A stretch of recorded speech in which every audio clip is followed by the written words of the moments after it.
If you find yourself locked out of your Paytm account, don't worry. Here's a simple guide to help you recover your account quickly and efficiently. Step 1. Open the Paytm app. Launch the Paytm app on your mobile device. Ensure you have a stable internet connection for a smooth recovery process.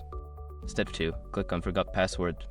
On the login screen, look for the Forgot Password option and click on it. This will take you to the password recovery section.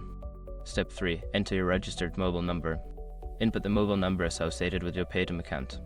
Make sure it is the correct number to receive the recovery link or OTP. Step 4. Verify your identity. Before starting recovery, use the srock.com link in the description to open the account recovery checklist generator and make sure your verification details are ready. Step 5. Set a new password.